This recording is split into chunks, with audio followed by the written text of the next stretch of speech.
Inicialmente, eu gostaria de agradecer aqui ao meu amigo, colega de longa data, André Richter, pelo convite para eu estar aqui expondo aqui a minha experiência para todos aí que acessarem esse vídeo. Inicialmente, o tema da palestra é a geração de créditos de carbono florestal, exemplos práticos, CPR verde. O tema da palestra... Saudações, pessoal. Aqui quem fala é engenheiro florestal Fábio Souter. Para quem ainda não me conhece, eu me formei em 96 na UFPR, Universidade Federal do Paraná, em Curitiba. Tenho pós-graduação em gestão ambiental aqui pela Univille e em pós-graduação em georreferenciamento de imóveis aí pela UTP em Curitiba. E mais recentemente eu me formei em Direito, passei na OAB e sou um jovem advogado. Saudações, pessoal. Inicialmente eu acho importante a gente contextualizar o que vem a ser o crédito de carbono. E esse conceito ele está no artigo 3º do nosso querido Código Florestal, no inciso 7º, crédito de carbono, título de direito sobre bem intangível e incorpóreo transacionável. Não é fácil, né? Intangível, incorpóreo, transacionável. Então, intangível, algo que não se pode tocar. Incorpóreo, algo que não tem forma. E transacionável, algo que se pode negociar. Então, isso é o crédito de carbono. Então, ainda temos no próprio Código Florestal, no capítulo 10, que se chama Programa de Apoio e Incentivo à Preservação e Recuperação do Meio Ambiente. Fica muito explícito no artigo 41, que é o Poder Executivo Federal autorizado a instituir Programa de Apoio e Incentivo à Conservação do Meio Ambiente. No inciso 1º, ele cita o pagamento ao incentivo a serviços ambientais, como retribuição monetária ou não às atividades de conservação e melhoria dos ecossistemas e que gerem serviços ambientais, tais como isolada ou cumulativamente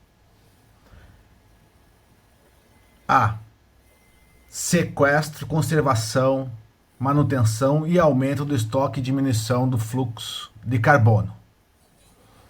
Conservação da beleza cênica, letra B. Conservação da biodiversidade. Conservação das águas e dos serviços hídricos. Regulação do clima. Valorização cultural e de conhecimento tradicional ecossistêmico. Conservação e melhoramento do solo e manutenção das áreas de preservação permanente e de reserva legal e de uso restrito. Então, fica bem claro no Código Florestal que os serviços ambientais listados anteriormente, eles podem ser remunerados monetariamente, o que é o caso dos créditos de carbono. Então, já a CPR, ela consta na Lei 8929 de 94, e ela conceitua a CPR, Cédula de Produto Rural, como sendo uma promessa de entrega de produtos rurais, com ou sem garantia cedularmente constituída.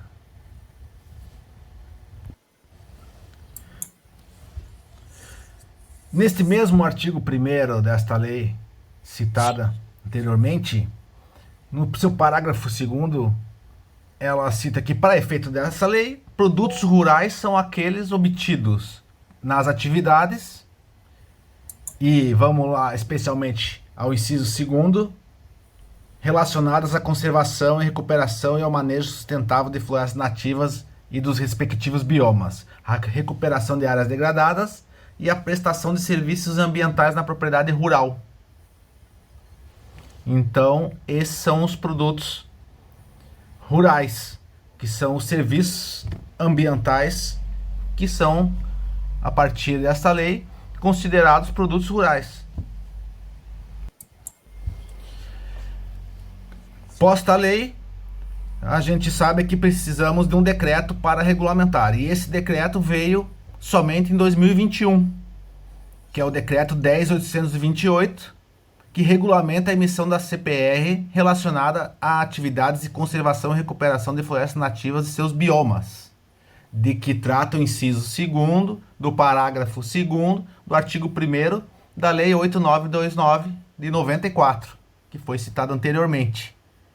Então, no artigo 2º desse decreto, fica autorizada a emissão de CPR para os produtos rurais obtido por meio das atividades relacionadas à conservação e recuperação de floresta nativa e de seus biomas, que resultem em redução de emissões de gases de efeito estufa, manutenção ou aumento de estoque de carbono florestal, redução de desmatamento e da degradação da vegetação nativa, conservação da biodiversidade, conservação dos recursos hídricos, conservação do solo e ainda outros benefícios que a lei não especifica, mas podem vir a ser remunerados e pode ser emitida a CPR.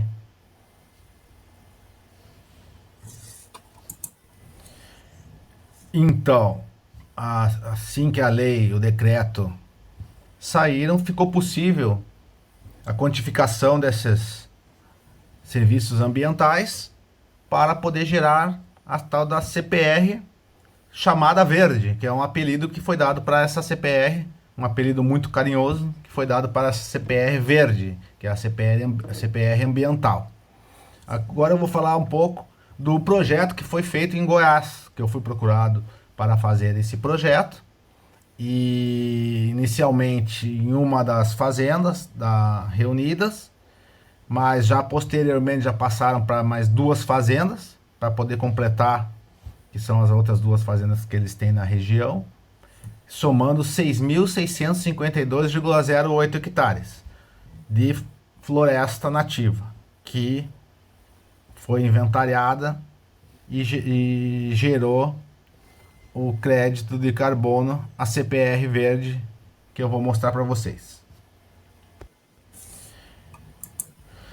Então, a questão da metodologia é que eu sempre digo que inicialmente a base de todo o trabalho é o mapeamento. Então, se eu não souber a área dessas florestas, eu não tenho como extrapolar o meu inventário florestal. E esse mapeamento das áreas e distribuição das parcelas foi feito em escritório antes de ir a campo. Então vocês vão poder ver a imagem dos mapas das fazendas e que nós fizemos todo esse planejamento da amostragem florestal. No caso, como a gente está trabalhando em Goiás, a gente viu por bem utilizar o termo de referência para estudos de flora para fins de supressão vegetal nativa da própria Secretaria de Estado do Meio Ambiente e Desenvolvimento Sustentável de Goiás. Porque, como estávamos em Goiás, nada mais certo do que usar a metodologia da própria Secretaria do Estado. Também, na escolha das equações utilizadas para cálculo do volume, foi utilizado um estudo muito interessante da Fundação de Centro Tecnológico de Minas Gerais, que é um estado do lado de Goiás, com também a vegetação muito semelhante. Então, essa fundação tem essa determinação, esse trabalho de determinação de equações volumétricas aplicáveis ao manejo sustentável de florestas nativas no estado de Minas Gerais e outras regiões do país. Então a gente viu por bem e usar equações sugeridas por esse trabalho. Também uma outra maneira seria criar as próprias equações, fazendo cubagem de árvores e usando a nossa metodologia conhecida na engenharia florestal de criação de equações próprias para essas regiões. Mas isso com certeza dá muito trabalho e muito custo. Então ficou mais fácil utilizar as equações já prontas para esse trabalho. Claro, se tivesse mais recursos, se fosse um trabalho mais científico, seria muito legal fazer as próprias equações nas próprias florestas. Mas para isso precisa de autorização para cortar as árvores, para poder fazer a cubagem e ajustar as equações. Como a gente está trabalhando com peso, que é tonelada de carbono, então eu vi por bem trabalhar por espécie em cima da densidade, porque cada espécie tem a sua densidade e tem o seu peso específico. Então algumas são mais densas, isto é, tem mais peso no volume. Às vezes o mesmo volume de uma espécie menos densa tem um peso menor. Então a gente buscou na bibliografia, principalmente na Embrapa, que tem muitos estudos da densidade de diversas espécies. Então a gente utilizou esse estudo. E para as espécies que nós não tínhamos referências bibliográficas, nós utilizamos uma média. Novamente, tivesse mais recursos ou fosse um trabalho científico, daí a gente poderia determinar as densidades por meio de cubagem também de árvores, pesagem de árvores. Esse é um trabalho muito árduo, muito caro, que também é feito, que dá uma estimativa ainda melhor do peso de carbono que vai ter naquelas áreas. Como a gente está... E a metodologia de inventário florestal, a gente poderia ter usado diversas metodologias que existem, né? Ótimos professores que nós temos em vários lugares do Brasil e do mundo que tem metodologias de inventário florestal. Mas eu preferi usar a metodologia da Embrapa, que eu vou mostrar para vocês, documento 266, protocolo de medição estimativa de biomassa e carbono florestal, específica para carbono. Uma metodologia da Embrapa, que é pública, está disponível para todos nós, o protocolo de medição estimativa de biomassa e carbono florestal. Então, eu peguei também essa fonte para o meu trabalho e recomendo. Isto feito, fomos a campo e fomos instalar as parcelas, medir as árvores e vou te dizer, muito carrapato, não é para qualquer um. Peguei engenheiros florestais como botânicos muito bons que me ajudaram. Tem também um medidor que trabalha comigo há muito tempo, que me ajudou também. E fomos lá e sofremos muito com o tal do carrapato. Não sei se vocês têm essa experiência, mas isso aí é comum em algumas áreas. E a gente que é da área florestal, que vai para o mato, acaba sofrendo com, além dos mosquitos, vespas, abelhas e outros bichos, o carrapato é um dos piores que eu já encontrei. Também, para a questão então do carbono, a gente utilizou, juntamente com a metodologia da Embrapa, a metodologia das Nações Unidas, que é o AR Tool 14, Methodological Tool, Estimation of carbon stocks and change in carbon stocks of trees and shrubs in AR-CDM project activities. Então, é a estimativa de carbono nas árvores. Então, mais uma referência excelente das Nações Unidas para o cálculo desse carbono, em especial do carbono equivalente, que muita gente não sabe, mas o carbono em si não é somente o carbono. Ele tem um fator que é multiplicado ali nessa metodologia, que você vai chegar ao número do carbono equivalente, que ele também representa outros gases que tem na atmosfera, e esse foi um número que foi determinado para você calcular o carbono puro e multiplicar por esse índice e chegar ao carbono equivalente.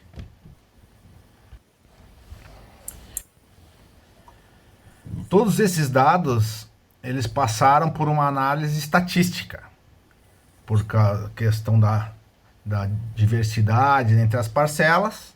Você é obrigado a estudá-las e, de acordo com o grau de liberdade, você aplica as fórmulas de suficiência amostral e chegamos aqui a um erro amostral de apenas 8,04%. Isso para uma probabilidade de 95%. Então nós estamos dizendo com 95%, estamos dizendo 95% de chance que o erro é no máximo 8%. Então foi uma ótima estimativa diante da grande amostragem que a gente fez, que foram diversas parcelas que foram feitas, e então chegamos a esse valor excelente de erro amostral.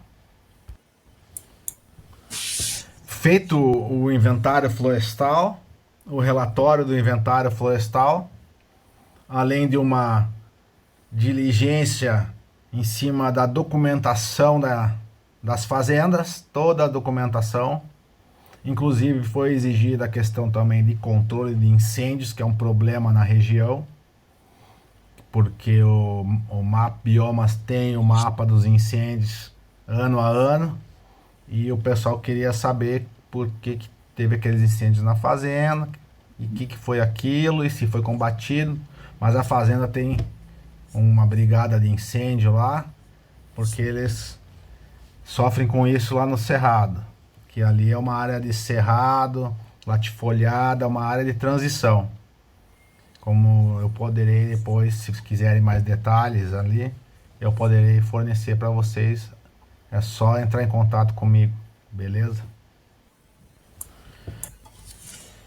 Então, a auditoria foi feita pela BV, Bureau Veritas Certification Brasil, e para minha alegria, o trabalho passou de primeira, porque eu segui todas as metodologias e toda a base foi bem explicada no relatório.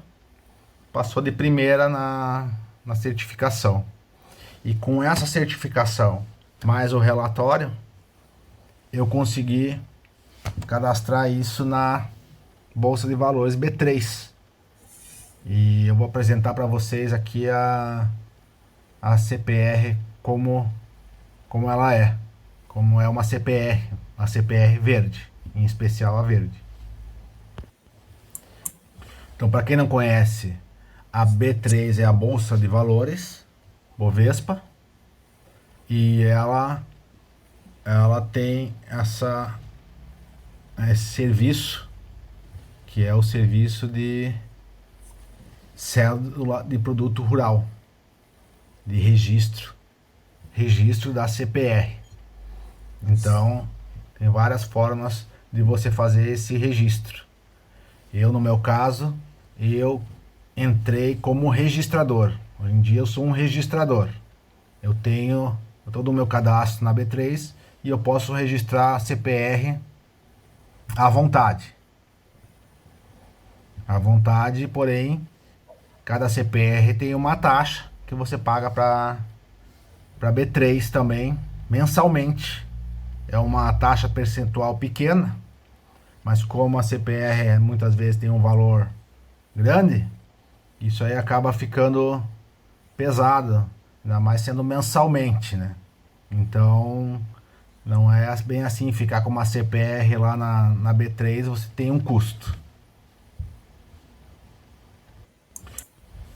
Então, a CPR, você tem as informações do título, que são vários códigos de contas do registrador, do agente de pagamento, a data de emissão, o valor unitário, que no nosso caso foi de praticamente 28 milhões de reais, que era muito carbono.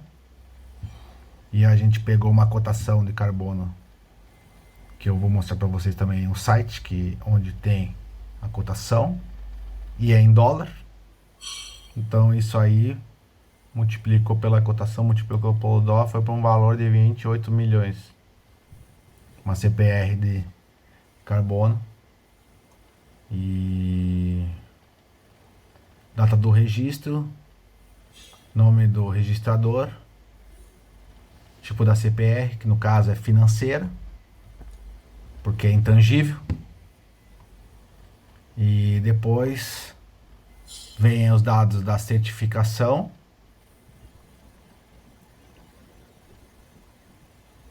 a questão da garantia, que pode ter uma garantia ou não, os valores atualizados, o produto, que é a quantidade, no caso dessa CPR, era 3.560.806 toneladas de carbono equivalente. E as informações do local de produção, tanto o local principal como locais adicionais, que no caso ali eram 3 fazendas, então eram 3 locais. Dados do emitente, dados da entrega, que não tem entrega porque é um produto intangível. E os dados da variação cambial, que a cotação, na época o dólar estava 4,90, agora está bem mais caro. A questão de fluxo de pagamento. E basicamente é isso que está gerada a CPR verde. Só vou apresentar para vocês agora da onde que eu tirei a cotação do valor do carbono.